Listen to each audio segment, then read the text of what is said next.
सदा शेवटचा जो भीतीशी रिलेटेड माझा प्रश्न आहे तो म्हणजे की सर्जरी झाली, व्यवस्थित झाली, त्याच्यानंतर पेशंटला वाटतं की एवढी मोठी सर्जरी झाली आहे, त्याच्यातनं रिकव्हरीची प्रोसेस माझी खूप लांब असेल, मला 6 महिने 1 वर्ष लागेल व्यवस्थित व्हायला.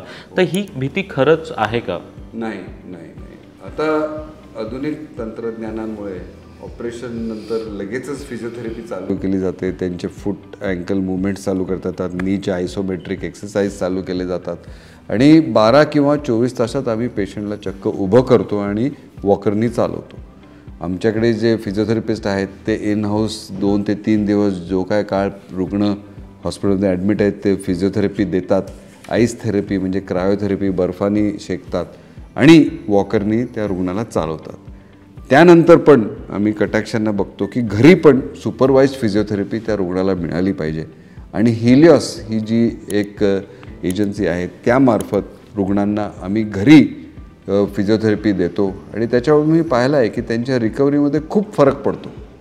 घरी जेव्हा हिलिओस मार्फत फिजिओथेरपिस्ट जातो तो फिजिओथेरपी तर देतोच, पण त्यांचे काही प्रश्न असतात त्याचीही उत्तरं देतो. कधी काय दुखलं, काय त्रास झालं तर डॉक्टरांशी संपर्क साधतो आणि त्यामुळे हिलिओस मार्फत जी ही एक सेवा आहे होम केअरची ही खूप मी म्हणतो की आवश्यक आहे. तर ह्या सगळ्या गोष्टींमुळे एक रुग्णाची रिकव्हरी चांगली होते. 15 दिवसानंतर त्याचे टाके काढले जातात.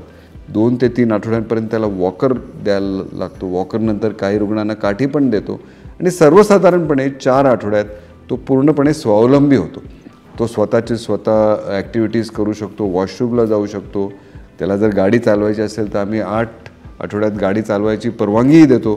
2 व्हीलर पण काही रुग्ण चालवायची आमच्याकडे परवानगी मागतात. ते पण साधारण 3 महिन्यांनी म्हणजे 12 आठवड्यांनी त्याचीही आम्ही परवानगी देतो आणि सर्वसाधारणपणे 1 महिन्यानंतर पेशंट स्वावलंबी होतो. 2 ते 3 महिन्यानंतर तो व्हेकल चालवून स्वतःची कामं सगळी स्वतः करू शकतो. याची आम्ही पूर्ण दक्षता घेतो आणि we make sure that the return to work किंवा return to life, return to a better quality of life is assured to the patient. Thank you so much.